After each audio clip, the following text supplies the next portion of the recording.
ভালোবাসা মধু দিয়ে করা যায়। এই কথাটা যেমন সত্য, প্রিয় মানুষের ভালোবাসা এটাও চিরদিন টিকে না, সেটাও সত্য।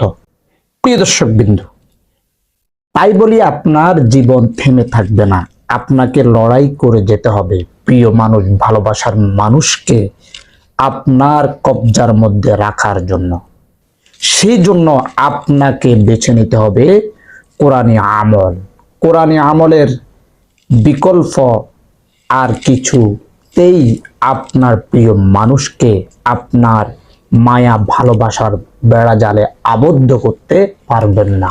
প্রিয় দর্শক বিন্দু, আজকে আমি মধু দিয়ে প্রিয় মানুষের ভালোবাসাকে মধুর থেকে অধিক করার যেই সিস্টেম, ওই সিস্টেমের আমলটা শিখিয়ে দিব ইনশাল্লাহ। প্রিয় দর্শকবৃন্দ, আমলটি করার জন্য কে কোন জায়গা থেকে দেখছেন আমাদেরকে কমেন্টে জানাবেন।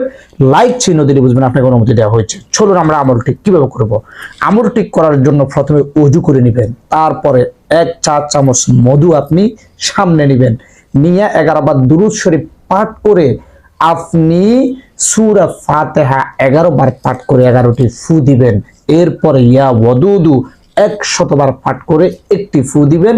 পরে আবার 11 বার দুরূদ শরীফ পাঠ করে আপনার প্রিয় মানুষ যে অবাধ্য তাকে এই মধুগুলা ডাইরেক্ট খাইয়ে দেন, কিংবা শরবতের সাথে মিশিয়ে খাইয়ে দেন। ইনশাআল্লাহ সে আপনার জন্য পাগল হয়ে যাবে। সব আমলটি